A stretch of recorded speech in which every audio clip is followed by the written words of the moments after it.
Hey everybody and welcome back to the channel. It's TheSketchMonkey here, and today we have the 2021 Audi S3 Sportback and Sedan, and we're going to focus on the front view, so it doesn't really matter if we're going to focus on the Sportback or the Sedan. But what we're going to do is talk a little bit about the spec and tech, just a little bit about it, and then a lot more about the design, and specifically what I like about this design and what I think could be made differently. Because the thing is, every time nowadays, I feel like every time Audi comes out with a new model, I get the sort of a deja vu every time. Same thing happens even with, I thought it was going to be different with the e-tron concepts. For example, the e-tron Sportback concept from, I think it was 2017, looked amazing. It looked like Audi was actually taking a step outside of the single frame fascia that they've been using since, I think, the R8 2008 or something like that. So the concept looked fantastic, but then now when the 2021 e-tron Sportback is actually in production, it seems like they just hesitated a little bit and didn't want to risk it and took a step back from the concept and went into the mainstream Audi typical design language that we're so used to. So I think, even though I love the Audi e-tron GT concept, I think that's a really tight looking electric car. But since they did this with the e-tron Sportback concept, looking kind of outlandish compared to what we were used to from Audi, and then when they put it in production it became more mainstream, I think, I hope not, but I think the Audi e-tron GT is going to have the same style as the Sportback, meaning it's going to be very toned down from the concept and then turn into a regular Audi. But anyway, today's video is about the S3 and what is the S3 powered by. It has a 2-liter turbo 4-cylinder that produces 310 horsepower and 295 pound-feet of torque, and this is hooked up to a 7-speed S-tronic automatic transmission and 4-wheel drive, quattro obviously. The S3 Sportback is currently priced at around $54,700, and the sedan comes in at $55,800 in Europe, and we'll probably see similar pricing here in the US. So about the design, the first 2001 Audi S3 was kind of a special deal to me, because I used to do in Sweden, we have this thing where we go to a workplace in our early teens just to get a feel of what it is to be working. So when you're maybe 13, 14, you go to a workplace, almost like an internship there. And I went to Audi, obviously, because it has to do with cars. And at the time, I was just in love with Audis at that time. And they had an Audi S3 there. And I think this is such a special design. It's such a clean-looking hatchback. And one thing... A few things that I love about the early S3 is that trim piece that sticks out through the bottom of the car, the side of the car. It's just one of these details that it's a small detail, but it makes a huge difference when you compare the S3 and you put it next to a regular A3 hatchback. These widened fender flares and these small little trim pieces that they added to the S models were just super nice touches that made a massive difference to the car. And then of course you had the wheels with these designs that were very special and unique for the S4, and then you have the RS4, which was even more magical as a kid. But the S3, to me, the first one, was a very cool car, and they had it in this yellow as well. So I have really good memories with the S3 from an early age. So now let's have a look at this S3 here, and let me show you what I think could be changed on this design to make it more interesting and less stylized, because I think there's too much styling going on even in this Audi here. Audi, Volkswagen, typically very reserved companies when it comes to styling, but I think there are a few tweaks we can do here, and let's just see how that is going to turn out.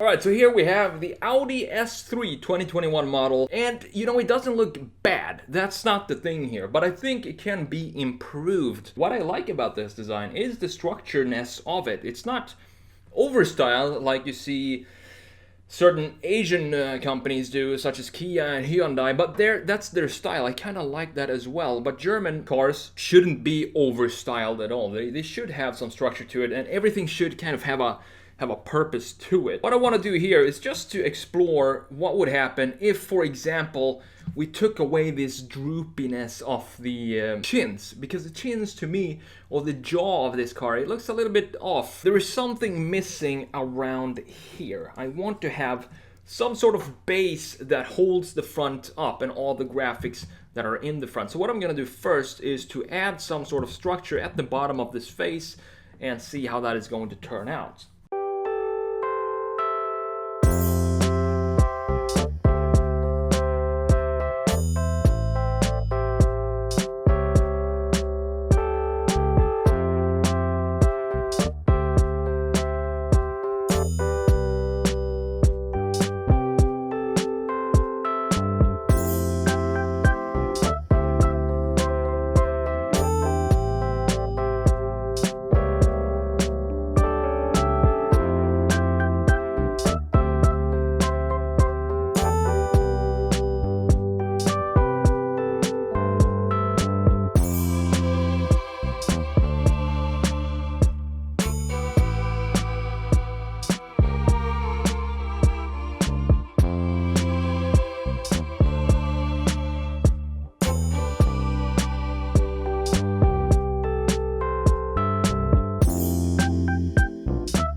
That was the first tiny change we're going to make to this design, and I think it looks better. It looks more, I don't know, it just feels like it has something holding the front up now with that bar down there, and also we added some more body colored material under the grille to frame the grille better in the bottom too. Now next, this is an S model, and these wheels doesn't belong on an S model. They look very boring and very generic. Probably suits better on the regular A3. So what are we going to do next is just pop in some RS6 wheels here to have the wheels be more special than what they are right here. Just have to switch them over. Let's see, copy this and move it over here and have it fit the actual wheel. Maybe have it a little bit further out so we have more of a almost flush line with the body of the car, and that always looks a lot better. That's always what they have on the concepts as well, but they never put that into production. It's one of these aftermarket things that you need to address if you want to have if you don't want to have the wheels sit inside of the body of the car. But I think that has a lot to do with laws too. In some countries, I know Sweden, it's illegal to have the wheels sitting too far out because you're gonna have rock chips or rocks flying on the cars that are behind you. So there is a good reason for that, but in other countries, or here in Florida, where everything is illegal, basically, you can definitely do something like this if you wanted to. And of course, it looks a whole lot better than stock. So let's do the same thing here on the front and fit this into the front frame of this and see if we can fit it exactly as it should be from this view right here. And it looks like we can probably fit it pretty nicely in there. We should be pretty good to go. So that's the second change we're going to do, and this is probably the biggest change of them all, because wheels in a car, I can't emphasize enough how important it is to have the right wheels for the right car. And that doesn't mean that every single car that you have or that you redesign should have big, massive wheels. It has to fit the type of car that it is. And the S3, of course, is a very sporty car. So to me, I think it's only fitting to have big wheels, big brakes, and wide rear tires on this car. And as you can see, I mean, just see for yourself, if we have the original wheels right here, looks so weak. It looks like a stock A3, which we can't have if it's an S3. They probably saved the biggest wheel for the RS3, which comes later, I guess. But still, we can still make it a little bit interesting like that. Now, let's talk about the last change we're going to make to this front fascia, and that is the headlights. See, I love Audi's headlights. I'm really a big fan of the headlight design that Audi is currently doing. They are playing around a lot with LEDs, and they've been doing it since they were the ones that introduced it with the R8. When the R8 came out and the LEDs that follow that typical R8 shape in the front, it looked so cool, and after that it was just an explosion of adding LEDs in the front of the cars to not only increase the functionality of the headlight, but it's a huge deal now when it comes to brand identity of the car. The headlights are the only thing that can identify a brand when it's dark out. You have nothing else to go on. You don't have any proportions or any graphics or any shape of the car that you can see. The only thing you see is the headlight, so it's an important thing. But at the same time, you can think like, how many variants of headlight LEDs designs can you come up with until it starts to get a little bit overkill? And I think that we're kind of on the edge of overkill here. So what I want to do is very simply, I think this part right here, the lower part with the 10 LEDs that you have next to each other, I think that's a little bit overkill. So what we're going to do is to remove one of these rows and just create one. So let's see how that is going to turn out, and that is going to be quite a quick change. I might even do it in real time here, so you can see what goes into a change like this. It's really not a lot. I'm just using airbrush for most of these changes that I do. The reason I'm using airbrush is it gives a very nice flow, and it's not sharp or hard. So for example, let me show you what would happen if we used a hard brush here. It's going to be so much more difficult to melt this new piece of body material into the rest of the frame of the car, because we're going to have such a hard edge of the color that we're sketching that it's just going to look like you can tell that something has been done to this design here, but not when we're using airbrush because of the soft edges of the brush itself. I'm just gonna pick the colors that I'm using, pick the colors right here, because we get that for free, so we don't have to fiddle around with trying to color match manually. We just use the color picker like this, and then we obviously automatically have the color shade that we need, and then cover up whatever or redesign whatever part we want to redesign. And it's already starting to look a lot better in my opinion, of course. Still want to have this L shape of the overall headlight, and then I'm going to do, once we're done this, I'm going to do one final change to the headlight itself that I think is going to make it look a little bit more structured than it is right now. But first, let's finish this, and then we move on with the next part of this redesign.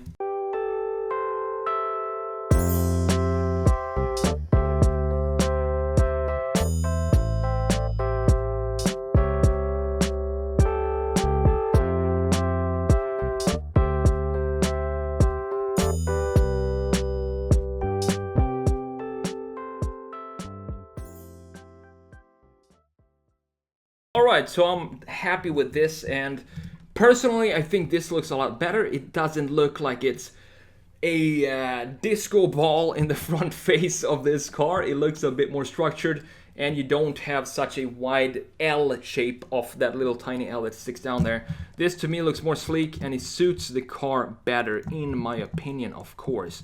But I'm not done with the headlights here. We still have something else I want to do.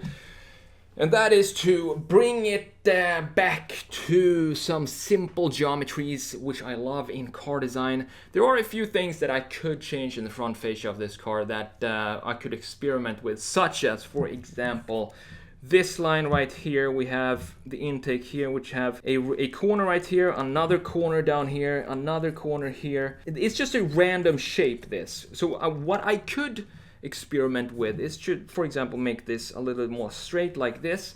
But these are details that I'm not going to go into in this video right here. It doesn't bother me too much with the design of the car. Right now this looks amazing in my opinion. It looks very cool and very planted, especially with these wheels that we added, and also this front lip down there with the black, and also the red body color under the grille. All of these details add up and creates a more sleek looking design in my opinion. But so let's finish up this with just moving the headlight. So I want to have it be, I just want to see what it's going to look like. I don't know yet, but I have a feeling it's going to look pretty good.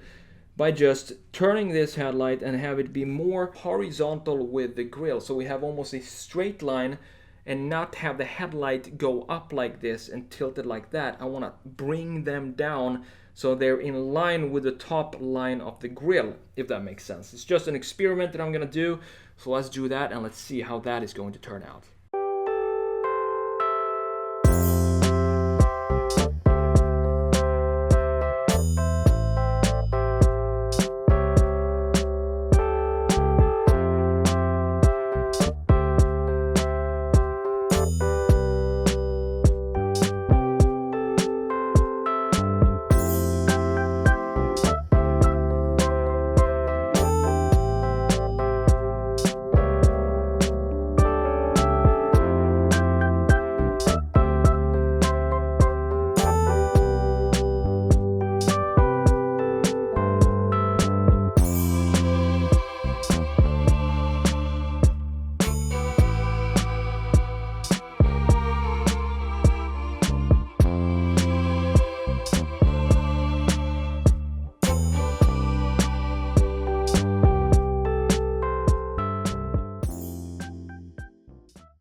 You gotta love the liquify tool in Photoshop. It's so easy to just transform the area in the car that you want to warp and then melt it together with the rest of the design. Very effective tool, and one of the reasons why I love doing redesign in Photoshop so much.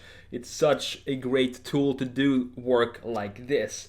So this is the front. That's everything I want to do with the front. Sometimes it's all about those small changes. They all add up and create a completely different, maybe not a completely different styling of the car, but you get a completely different vibe when you look at the car. So what I think this change did here, going from this, which looks, in my opinion, it looks a little bit weak because it lacks a little bit of structure, especially in the bottom of the car, and the wheels to me are just not sporty enough at all for an S model.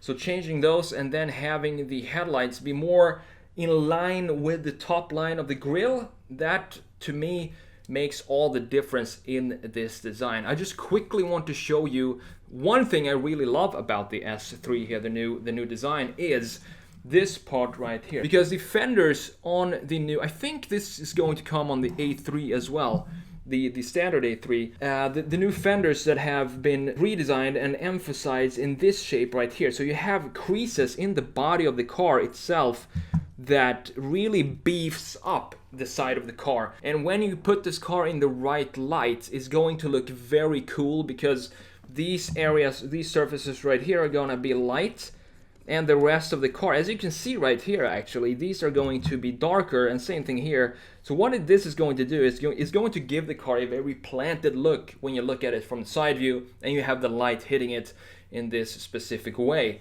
I also kind of like the rear end. There's nothing wrong with this. I think this looks a lot more structured and a lot more confident than the front end of the car.